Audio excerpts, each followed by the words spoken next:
Je fais un petit rappel de ce que je disais tout à l'heure parce que là il y a des nouvelles personnes autour de nous, des enfants qui passent avec des parents. Et tout à l'heure je parlais d'enfance et liberté. Aujourd'hui on a assez de recul pour savoir tous les effets néfastes que ça a eu sur nos enfants. Donc si on veut avoir demain des adultes qui sont bien mentalement et physiquement, il va falloir se réveiller maintenant. Donc allez voir Enfance et Liberté.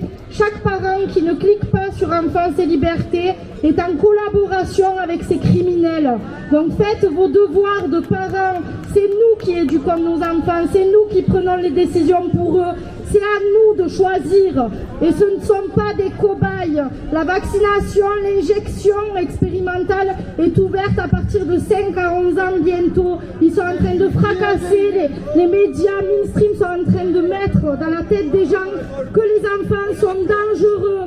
Nos enfants ne sont pas dangereux, nos enfants ne peuvent pas mourir du Covid, mais ils peuvent mourir de cette putain d'injection. Alors oui, je suis désolée, je dis putain d'injection, parce que si vous allez voir Verity, V-E-R-I-T-Y, Verity, allez taper, allez écouter tous ces gens qui sont en train de dénoncer et qui sont bafoués, parce que les médias ne veulent pas en parler. Donc aujourd'hui, il faut avoir les deux sons de cloche. Et aujourd'hui, celui qui ne va pas chercher la vérité, c'est vraiment qui veut pas. Alors arrêtons d'être des bons chevals de course et de mettre des œillères. Il en va de la vie de nos enfants, d'accord? Vous leur avez donné la vie et si vous les vaccinez, vous les injectez, vous leur donnerez la mort.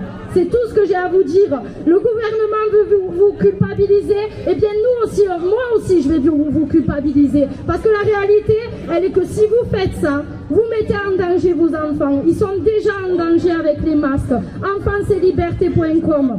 Merci. Et surtout que l'immunité naturelle, elle est à cultiver, elle est à préserver. Parce que si aujourd'hui, on ne sollicite plus l'immunité naturelle, qu'est-ce qu'elle va devenir demain?